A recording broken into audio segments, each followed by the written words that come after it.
What's going on, everybody? This is video Miletti Law, the strongest thing in the law. The date now is February 3rd, 2022. It is a Thursday. It is cold outside. The time now is about 4:20 p.m. You know, whatever, give or take. I'm doing a series of these videos now. Today, I have an opportunity to do them before I get back to a bunch of emails. So, this is just all these little Q&As. But before I get started, again, like I tell everybody relentlessly on these videos, go to the website www.milettilaw.com, www.milettilaw.com. Sign up to the newsletter, always getting to know. We deliver content daily, and I certainly don't want you to miss anything. Always have interesting stuff. We always have things that are helpful. We always answer a lot of questions and try to make everybody a little bit more knowledgeable on the law.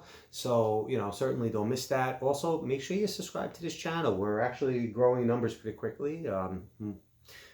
Due to my admin's amazing attempts at trying to grow this thing. So she's been just basically a savage. So certainly we are growing. So please make sure you subscribe to the channels, this YouTube channel, Miletti Law. And again, it'll always be in the know, always have everything up to speed, up to date, always know when new things are being produced, because we have new content being produced daily here. Okay, all right, let's get down to it. So today's question is going to be, what is the difference between a trademark, a patent, and a copyright? So many times somebody calls me up, says, hey, listen, I want to get a patent on this, or, I want to get a trademark on this. And then I'm like, okay, well, what do you want a patent, or what do you want a trademark, or what do you want to get copyright for? And, it just becomes they start explaining it to you, and then you kind of just realize that they don't really know really what it is that they're looking for, but they do know they want to protect something, right? So that's what I'm here for as a lawyer. So, but I hopefully this video will save everybody a lot of grief. So let's get down to it. So a trademark is something that identifies your brand. It's when you're taking a particular word or a logo, a picture, and you're giving it what's known as secondary meaning. It's generally something that, the more arbitrary the word is, the better it's going to be. The easier it's going to be a trademark. The standard for trademarks is confusion. All right. So what I want to be clear with everybody, because this comes up a lot too. It's not like you're filing for a corporation. So I want to file for the law office of Vincent Miletti. The law office of Vincent Miletti is from a corporate filing perspective is different than the law offices of Vincent Miletti, or the offices of Vincent Miletti, or the offices of Vincent. So each one of those, even though there's one tiny thing that's different between them, each one of those are legally distinct entities that someone will be able to file with the Secretary of State and open up a corporation. Okay? That is not the standard with the trademark. The standard with the trademark is confusion. So that means that somebody, let's use Apple. I love Apple. I always say Apple. Let's use Apple for a second, right? So I tomorrow want to file a trademark for my glue that I use. Don't ask me why I have glue on the table, but for my glue, I want to call this Apple glue. So tomorrow, I might file a trademark that I want to put the term Apple on here and use it as my glue. So what are the odds somebody might go into a store, see my Apple glue, and think that there's an association with Apple, I guess that's what Bill Gates or whatever, I don't know, but like the big Apple, the one that's, the computers and the phones and everything like this, right? So I will probably get denied from the Patent and Trademark Office, because that is a very powerful brand. That's a very powerful brand name. I have a glue. I want to use the word Apple. And somebody might legitimately get confused and see my product and associate that with Apple. So their goodwill, their brand power is being placed on my glue, right?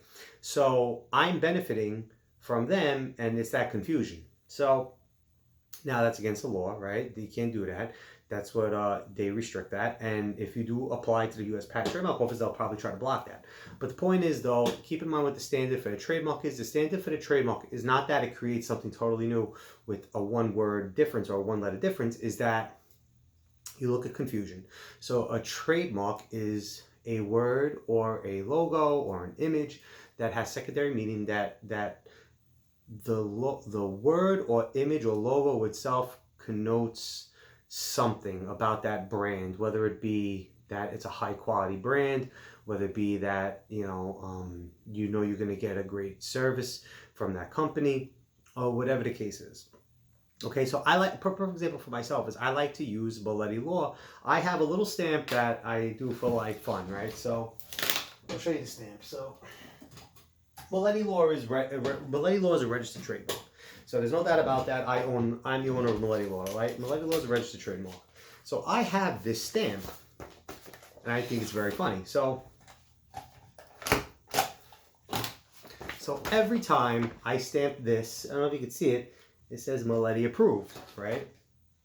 So, and it says Miletti Law. So what I'm hoping this conveys to the reader is there is a certain set of values associated with Vinnie Miletti and Miletti Law, that when I endorse something and I say this is Miletti Law, this is Miletti Law approved, this is Miletti approved, that you know it has certain characteristics.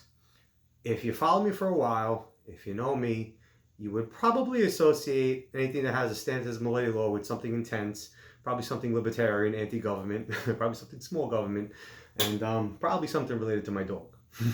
Related to, he's such a cutie, he's sleeping right now. So, and not chewing my camera, which is very nice. So you'd probably associate that with some kind of quality, those kind of characteristics, because Miletti Law, because the word Miletti Law, the word unusually motivated, my brand, my logo, my image is associated with a certain core bunch of features. You're probably associating cursing with it too, because I do like to curse a lot. You want to tell in this video because I do a pretty good job at keeping it quiet on the videos. Okay, so I'm spending too much time on trademark. So trademark basically is just, it's a logo, it's an image, it's a literary element, like a word that conveys an impression of a brand. Okay, so that's the first portion. Patent. All right, so there's two types of patents. There's a utility patent and a design patent. Design patent is just you own that design. You're going to put something down the assembly line that has that particular design. Nobody can copy. You have a design patent. Done. Right? That's real easy. Utility patent is you are inventing something. Maybe it might be a process, it might be a method, a way of building something, a way of manufacturing something, but there is something that you are inventing that is a build, it is a method, it is a system, and it's something that you invented yourself, and you would like to protect that. You would like to have a monopoly over it so you can capitalize on that in the future. Utility patents are very difficult. They're expensive and difficult, unless you're so lucky to be like a micro applicant, be a micro entity. But even so, like even micro entities, probably like all your full panoply of fees for a micro entity is probably $500-600, and then you got to pay the attorney his time, his or her time for it. Every time I have filed a patent application, it has been an obscene fight. Like very seldom just go through, unless it's like design. If it's the design, that's pretty easy, right? Either you're infringing or you're not. And design patents are very like particular. Like I just recently seen the thread on a tire is subject to a design patent, which is insane because there are some tire companies that have thousands of patents because they have thousands of designs. So that's intent. So that's pretty exciting. So, but that's pretty easy. So utility patent's a little bit harder. Utility patent, again, you're inventing some kind of method, some kind of process, some kind of build that you're saying is yours. You're saying it improves something or it increases. It's unique to you, and you'd like to get protection on that.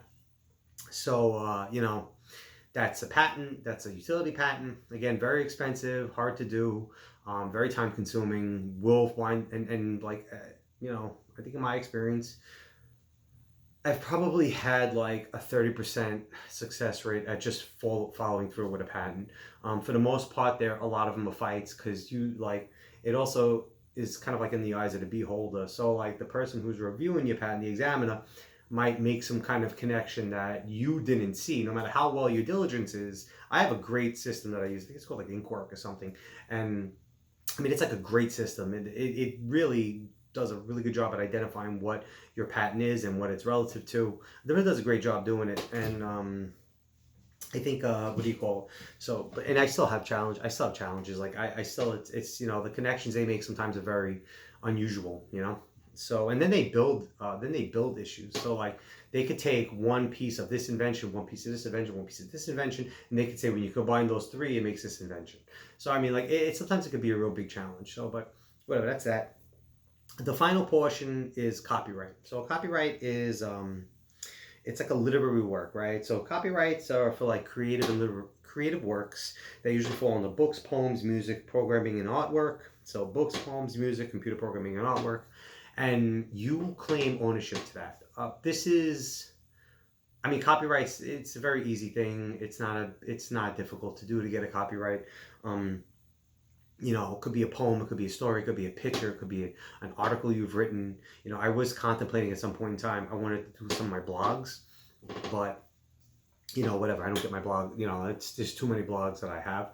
I mean, at some point you could just kind of like, at some point you'll be able to just churn them all out. So you'll have like one application, and whenever you want to copyright something, you just dump it into the application and it goes into the system. So at some point you'll be able to do that. But, you know, otherwise, copyrights are very easy to do. They cover a wide broad range of creative works. Again, books, poems, music, computer programs, and artwork. All those things qualify as copyrights, eligible for copyright protection. Not expensive to do. I feel like the application was like $50 or something, and obviously you spend your attorney, you spend them for the time. And I think that's all there is to it. Those are the big ones. There's you know, trademark, patent, and copyright. Those are the big ones. Those are the things you're always protecting. You know, a lot of those are the public protections. There are other ways to protect your intellectual property. For instance, NDAs, contracts with people. Sometimes you can do it automatically with the Customs and Border Patrol if it has to do with a good. You know, all these things are options down the road, but those are your big three: patent, trademark, and copyright. And that's the big difference between them. You know, just to recap it real quickly, trademark has to do with a brand.